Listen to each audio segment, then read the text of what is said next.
вами старинный женский костюм, именно юго-восточных башкиров. Подарок был сделан Башкирским национальным музеем.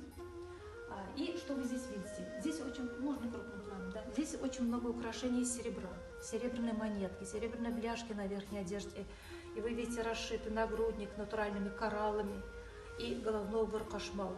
Считалось, что блеск и звон серебра отгоняют злых духов. Кораллы – это символ плодовитости, символ достатка и богатства. Кашмал носили исключительно замужние женщины. Здесь вот у меня аналог уже современный кашмал. Замужние женщины, то есть голова полностью должна была быть покрыта. И вот эта вот часть прикрывала еще косу женскую. То есть, выходя замуж, женщина заплетала в одну косу. Вот эту вот часть прикрывала еще косу. Здесь вот имитация тех же кораллов, тех же серебряных монеток и драгоценных камней.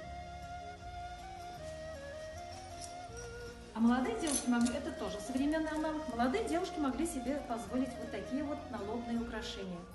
То есть заплетали в две косы, а затылочек прикрывал вот такой вот треугольничек. Это служило не только украшением, но и оберегом для молодых девушек.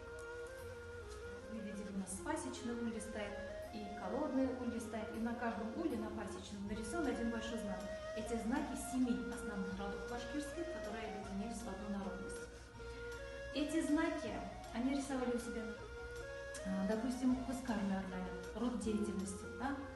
Знак Овна, хускарный орнамент и вот такими вот завитками. То есть это все уже разновидностей, очень много.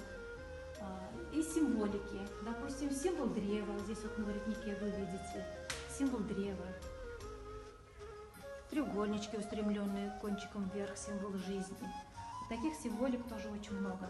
Допустим, вот на полотенчиках, где вот качество, допустим, ром, 4 маленьких ромбика внутри, символ юрты. То есть вот эти символики тоже технологии изготовления каких-то качеств или полотенец тоже сохранились.